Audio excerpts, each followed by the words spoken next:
Greetings, Bella. As you stepped into your abode, the room greeted you with chaos. However, I took the liberty to tidy it up on your behalf. The perplexed query surfaced. Why would I undertake such an endeavor without prior notice? The room, once adorned with your possessions, now stood bare. Astonishment engulfed me until the entrance of my son's wife, reveling in laughter. Her calm demeanor suggested that the upheaval was for the greater good of the household. Puzzled and lacking remorse, she pointed towards the remnants of your belongings in the yard, now engulfed in flames. My gaze followed her direction, revealing a distressing scene. Among the flames, a cherished painting from your late husband adorned the inferno. Despite its newfound cleanliness, the true cost became evident. Staring at your daughter-in-law, malice painted her face as she callously dismissed the significance of her actions. The revelation struck me as she revealed her warped sense of house dynamics, oblivious to the gravity of her transgressions. A chilling realization dawned as she referred to me as a parasite, and the moment demanded a decision. In response, I chose departure. However, solitude was not my only companion in this resolve. The pieces were in place, and at that moment I swore vengeance upon my son's wife. Bella Margaret, turning 62 this year, emerged from the ashes of betrayal. Since the loss of your beloved husband to cancer 2 years ago, life transformed into a solitary journey. Despite the void, you adapted to this new reality. Reminiscing about your late husband, you recalled his final gift, a message foretelling a special delivery. His last words echoed, and the memory fueled your determination.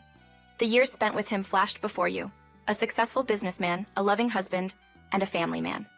Your son Stephen and daughter Amanda enriched your life, making each day a labor of love. Yet changes crept in, and the tranquility shattered. Your son's return from a hectic work schedule marked the beginning of a sinister plot. The welcome home was a ruse, orchestrated by your son's wife, Sarah, a woman harboring disdain for you long before marriage. Despite your efforts to greet her warmly, a smirk on her face hinted at a deeper malice. The night ahead promised not to rest but a confrontation, and you resolved to embark on a quest for retribution. The tale of Bella Margaret, a matriarch scorned, had just begun. I had no prior knowledge of the situation, and it struck me as peculiar.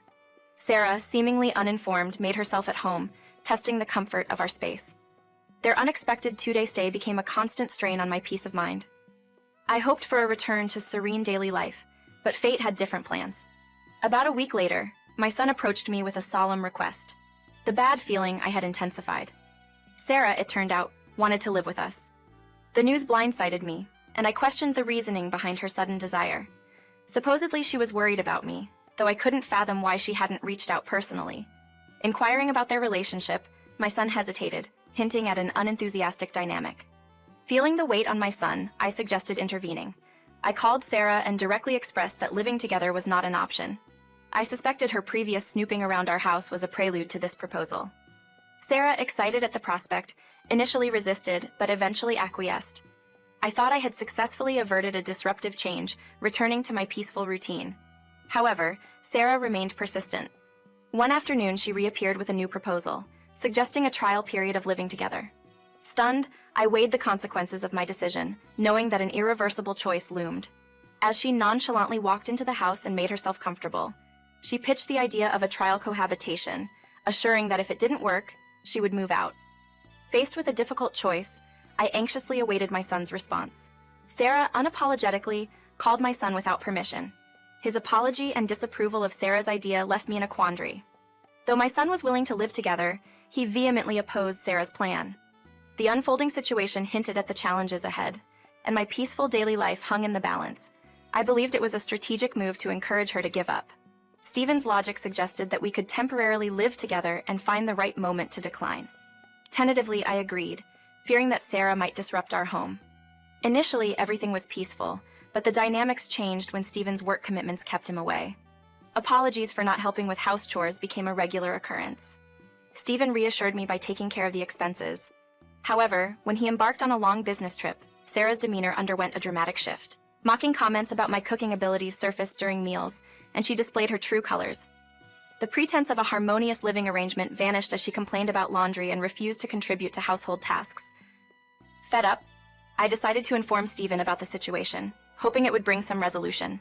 Sarah, however, proved unyielding, dismissing my concerns and insinuating that snitching wouldn't end well for me. In a fit of frustration, she threw a picture frame at me, containing a photo of my late husband and me. 4 months into our shared living arrangement, I mustered the courage to talk to Stephen about ending it. Surprisingly, he readily agreed without much surprise.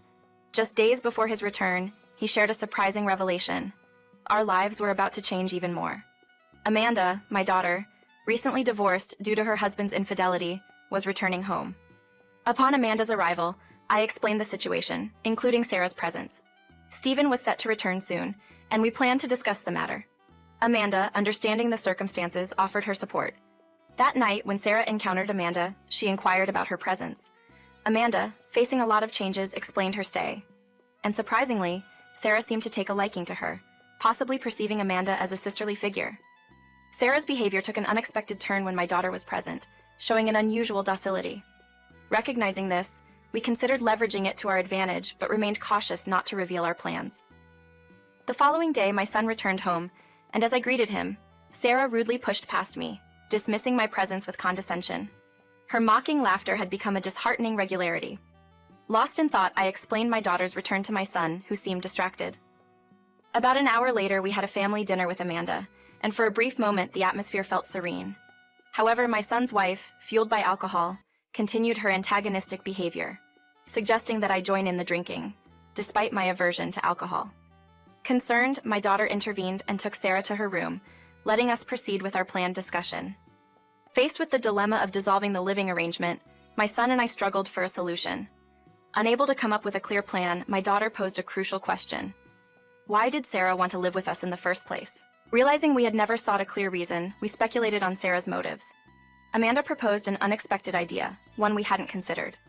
Although it had the potential to burden me, we saw it as a strategic move to break the current stalemate. With my son's approval, we decided to proceed with Amanda's proposal. Over the next week, we covertly made preparations, knowing that discussing it alone with Sarah carried the risk of rejection. The plan was in place, shrouded in secrecy from Stephen's wife. The stage was set for a significant change, and we hoped it would bring an end to the tumultuous living situation we had endured. We deliberated over revisiting the discussion about our living arrangements, the three of us collectively. We decided to set our plan into motion in 2 days.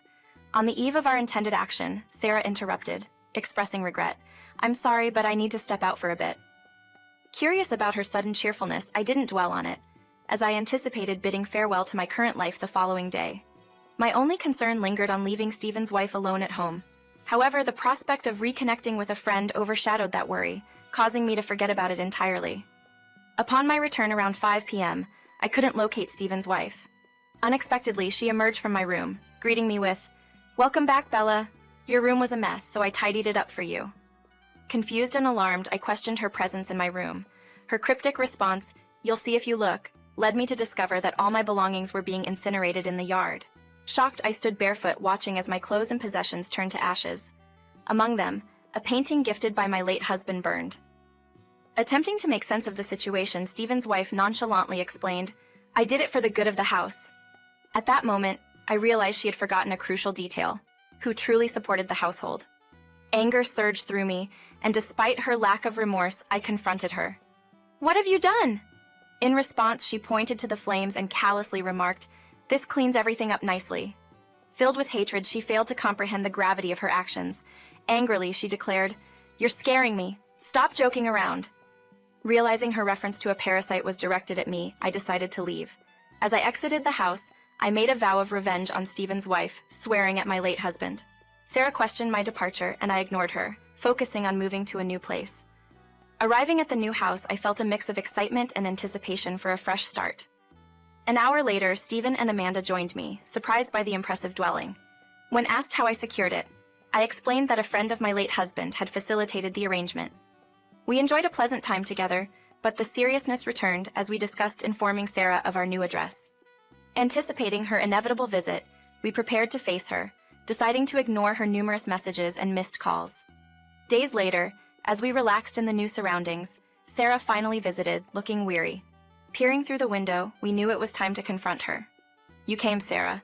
What's this all about, Bella? What do you mean?" "Why are you residing in such an incredible place?" you inquire. "Well, you're asking me why. Let's head to the living room for now," I suggest. Once assembled, all the players faced each other in the living room. "I had no idea you possessed so much wealth, Bella," comments one.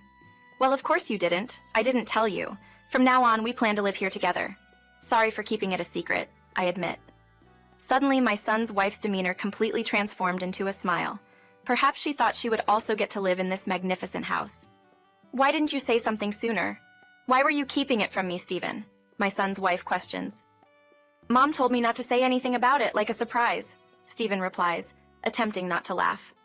I watch as my son's wife gets the wrong idea and becomes overly excited. The first to break the news is Amanda. Sarah, I'm sorry, but it's just going to be us living here. Sarah's eyes widen in shock. There's no place for you in this house, Amanda adds. Why not? You destroyed my most cherished memory. Was it because you wanted my house or money? My son's wife accuses. She falls into silence when I reveal that I've been covering all living expenses for them. Her disbelief is evident, but I press on. It's not a lie. I didn't want to burden Stephen, so I paid for everything. Her expression shifts, and she starts to smile ingratiatingly. She suggests we start over, emphasizing how much better it would be for her to live with us. Finding the situation absurdly amusing, I take her hand and smile sweetly. You're the parasite. Why don't you take a good look at yourself in the mirror? I turn to Stephen for support, but even he is not on her side. I thought I was, but there's no excuse for this level of awfulness, he comments. Frustrated, my son's wife pleads for understanding, but no one in the room supports her, not even her husband. As I watch her face contort with despair, I declare, no matter how much you beg, this fact won't change, but I will never forgive you for what you did to me. A sense of relief washed over me as a heavy burden lifted from my shoulders. The terms were clear. You must vacate not just this house, but the other one as well. Unfortunately, that house is in my name, and I cannot allow a stranger to reside there. That stranger, sadly, is you. That's the situation. My son's wife erupted into screams, hurling objects in a fit of rage. Urgently, my daughter called the police to quell the chaos. Stephen, stop her, I pleaded. He got it, and the situation was brought under control as my son tackled and restrained his wife, Sarah. In the end, Sarah was escorted away by the police, glaring at us as she got into the squad car. At that point, there was nothing more we could do. I didn't feel sympathy. Instead, a sense of serves you right prevailed. Sarah was getting her just desserts for ruthlessly destroying the memories of my husband. After the tumultuous events, I declared that I couldn't live with her anymore. I had faith that my son, Stephen, would handle things well. Amanda and I were there to support him. Subsequently, Stephen and Sarah got divorced, though it wasn't an easy process. Sarah cried and screamed during discussions with lawyers, attempting to garner sympathy. My son dismissed her fierce demeanor outright. I was present and astonished by her pitiful display, urging her to cut it out and keep out of it. She was blamed for the situation, and my son reminded her that she brought it upon herself. I smiled, expressing genuine approval, and made it clear that no amount of begging would change the decision. Sarah stopped complaining since that day, and we finally achieved peace. The guilt eased slightly as I headed towards a new chapter without her. Sarah, now evicted and jobless, moved from one friend's house to another. Despite having become a housewife upon marrying my son, she lacked employment. I wondered about the path life had in store for her. It was okay for us to live here now, and I assured Sarah that she was welcome to stay as long as she liked. The ashes may remain, but not all memories of my husband have disappeared. From that point forward, the three of us were determined to walk toward a brighter future together.